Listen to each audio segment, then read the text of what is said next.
morning student. Standard 12 subject SPNCC lecture number 17 chapter 1 part 2. Okay इससे पहले ये इस चैप्टर का ना आखिरी क्वेश्चन है. Write to short note on share dividend. Okay introduction देखते हैं. Joint stock company collects capital by issuing owners capital and borrowed capital. कभी भी जो जॉइंट स्टॉक कंपनीज होती है जिसको हम डायरेक्टली ना जॉइंट स्टॉक कंपनी कहीं लिखा नहीं होता, हम डायरेक्टली कंपनी होती मीन्स कि वो रियल में वो जॉइंट स्टॉक कंपनी होती है पर उसको हम नॉर्मली कंपनी के नाम से जानते हैं. जो वो कैपिटल होती है ना, जो कैपिटल कलेक्ट करती है, तो वो दो तरह के कैपिटल कलेक्ट कर सकती है. एक ओनर्स कैपिटल और दूसरा borrowed capital. Owners capital means कि जो कैपिटल शेयर इशू करके कलेक्ट किए जाते हैं, जैसे प्रेफरेंस शेयर हुआ, इक्विटी शेयर हुआ, उसको हम ओनर्स कैपिटल कहते हैं. और जो डिबेंचर जैसे जो ट्रेजरी बिल, डिबेंचर, ये सारे इशू करके जो कलेक्शन होता है उसको हम बोरोड कैपिटल कहते हैं. ओके ऑनर्स कैपिटल पे हम डिविडेंड पे करते हैं, जबकि जो बोरोड कैपिटल होता है उस पर इंटरेस्ट पे करते हैं. ओके तो आपको ये ध्यान रखना है. ओके ये क्वेश्चन बनेगा कि कितने टाइप्स के कैपिटल होते हैं, तो आपको याद रखना है 2 टाइप्स ऑफ कैपिटल होता है, owners and borrowed. Owner's fund include various types of share. The rate of dividend is not fix on equity share but it is fix on preference share. Owner's fund की बात करें तो owner's fund में generally ना shares include होते हैं. उसमें जो रेट ऑफ डिविडेंड होता है इक्विटी शेयर पे फिक्स नहीं होता. मैंने आपको पहले भी पढ़ा है कि इक्विटी शेयर पे रेट ऑफ डिविडेंड कभी फिक्स नहीं होता.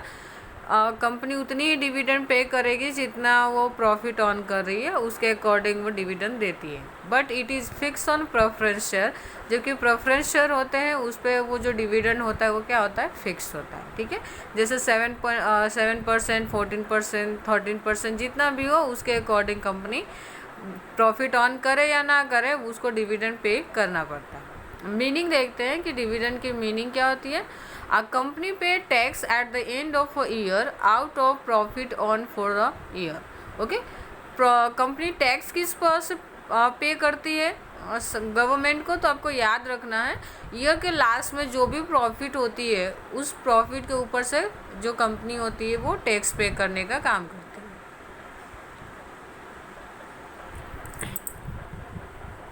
ओके नेक्स्ट आता है पॉइंट है, सेकेंड नंबर की पॉइंट है. The amount of profit left after payment of tax is called divisible profit. अब जो टोटल प्रॉफिट होता है उसमें से हम टैक्स पे करते हैं. टैक्स डिडक्ट करने के बाद जो भी पेमेंट बचता है, जो भी रिमेनिंग प्रॉफिट बचती है उसको हम डिविजिबल प्रॉफिट कहते हैं. थर्ड पॉइंट आता है a certain amount of divisible profit is retained as a reserve by the company. अब जो रिमेनिंग प्रॉफिट है उसको कंपनी पूरी तरह से डिविडेंड डिस्ट्रीब्यूट नहीं कर देती, बल्कि उसके कुछ पार्ट ऑफ प्रॉफिट जो होती है वो रिजर्व के रूप में रखती है. रिजर्व मैंने आपको पहले समझाया हुआ है कि रिजर्व फंड क्या होता है या रिजर्व क्या होती है. जिस साल कंपनी ज़्यादा प्रॉफिट ऑन करती है उस समय वो अपने प्रॉफिट के कुछ परसेंटेज फ्यूचर के लिए सिक्योर करने के लिए, फ्यूचर को सिक्योर करने के लिए रिजर्व रखती है. इन केस कि फ्यूचर में अगर कंपनी प्रॉफिट नहीं करती है तो यही रिजर्व फंड जो होता है वो हमारी हेल्प करेगा इन्वेस्टमेंट करने में या फिर जो कंपनीज के जो एक्सपेंसेस है उसको कंटिन्यू करने में. Okay the remaining profit is distributed among share holder is called dividend. Okay सबसे टोटल प्रॉफिट में से हमने क्या डिडक्ट किया, तो टैक्स डिडक्शन के बाद जो प्रॉफिट बचा जिसको हम डिविजिबल प्रॉफिट बोले, उसमें से कुछ परसेंटेज हमने रिजर्व फंड रखा. अब रिजर्व फंड रखने के बाद जो रिमेनिंग प्रॉफिट होता है उसको कंपनी अपने शेयर होल्डर्स के बीच में डिस्ट्रीब्यूट करती है, जिसको हम डिविडेंड कहते हैं. आई होप कि आपको यहाँ तक के पॉइंट समझ में आ गए होंगे. अब टाइप्स ऑफ डिविडेंड कितने होते हैं, तो यहाँ पे ना 2 टाइप्स ऑफ डिविडेंड होता है. फर्स्ट होता है इंटरिम डिविडेंड एंड सेकंड होता है फाइनल और annual dividend. Interim dividend year में 2 to 3 टाइम्स भी पे कर सकते हैं, जैसे कि 3 मंथ्स में, 6 मंथ पे. मीन्स कि जो ईयर के मिडल में कभी भी डिस्ट्रीब्यूट किया जाए उसको इंटरिम डिविडेंड कहते हैं. जबकि सेकेंड होता है फाइनल एंड एनुअल डिविडेंड, जो कि ईयर कंप्लीट होने के बाद ही दिए जाते हैं. ओके नेक्स्ट है payment of dividend. Preference shareholders and equity shareholder both are paid dividend by the company. अब हमारे कंपनी के 2 शेयर होल्डर्स होते हैं, प्रेफरेंस एंड इक्विटी.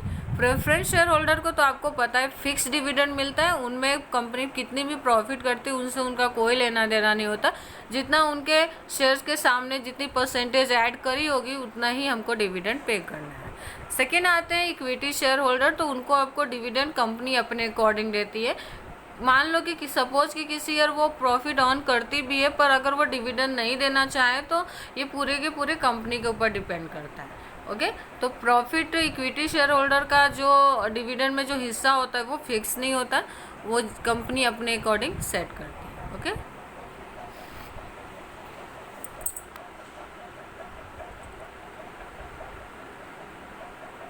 नेक्स्ट आता है before giving dividend on equity share capital company has to pay dividend at fix rate on preference share capital. कभी भी company directly equity share holders को dividend नहीं दे सकती। फर्स्ट प्रायोरिटी हम किसे प्रोवाइड करते हैं, तो वो होते हैं प्रेफरेंस शेयर होल्डर्स हमारे कंपनी के, क्योंकि उनका रेट ऑफ जो डिविडेंड होता है वो फिक्स होता है, तो सबसे पहले हम उन्हें पे करने का काम करते हैं। Preference shareholder have the first right to receive dividend.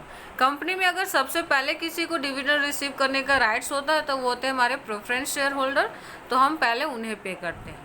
After paying dividend on preference share capital BOD recommend how much remaining divisible profit can be distributed as dividend. Okay, सबसे पहले हम प्रेफरेंस शेयर होल्डर को जब dividend pay कर देते हैं, उसके बाद जो डिविजिबल प्रॉफिट बचता है उसके ऊपर कंपनी के जो बीओडी होती है, बोर्ड ऑफ डायरेक्टर्स की जो टीम होती है, वो ये डिसाइड करती है कि हमें कितने परसेंट प्रॉफिट है ना डिविजिबल प्रॉफिट का कितना परसेंट हिस्सा ना इक्विटी शेयर होल्डर को डिविडेंड के रूप में पे करना है। लास्ट पॉइंट आता है this recommendation of BOD has to be approved by shareholders in an annual general meeting and it should be paid within 60 days of such approval। अब ये जो BOD डिसाइड तो करते हैं, पर इसको अप्रूवल कहाँ मिलता है, तो एनुअल जनरल जो मीटिंग होती है शेयर होल्डर्स को, वो इस बात के लिए अप्रूवल देते हैं कि वो इतने परसेंट प्रॉफिट से जो प्रॉफिट का जो परसेंटेज का हिस्सा है जो उनको डिविडेंड के रूप में मिलने वाला है उससे वो सेटिस्फाई है या नहीं। अगर नहीं है तो वो अपने जो पॉइंट्स होते हैं वो वहाँ पे रखते हैं और उसके अकॉर्डिंग इसको इस जो रिजोल्यूशन होता है उसको अप्रूवल मिलती है। सपोज कि सारे शेयर होल्डर्स इस बात को अप्रूव करते हैं कि हमें किसी तरह की कोई प्रॉब्लम नहीं है इस तरह के डिस्ट्रीब्यूशन से डिविडेंड के, तो आने वाले 60 डेज के अंदर कंपनी इस तरह के डिविडेंड पे करेगी शेयर होल्डर्स को। तो ये था डिविडेंड। ओके, आई होप कि आपको पॉइंट समझ में आएंगे। कल हम इसके एक्सरसाइज के कुछ क्वेश्चंस हैं वो देखेंगे। Thank you.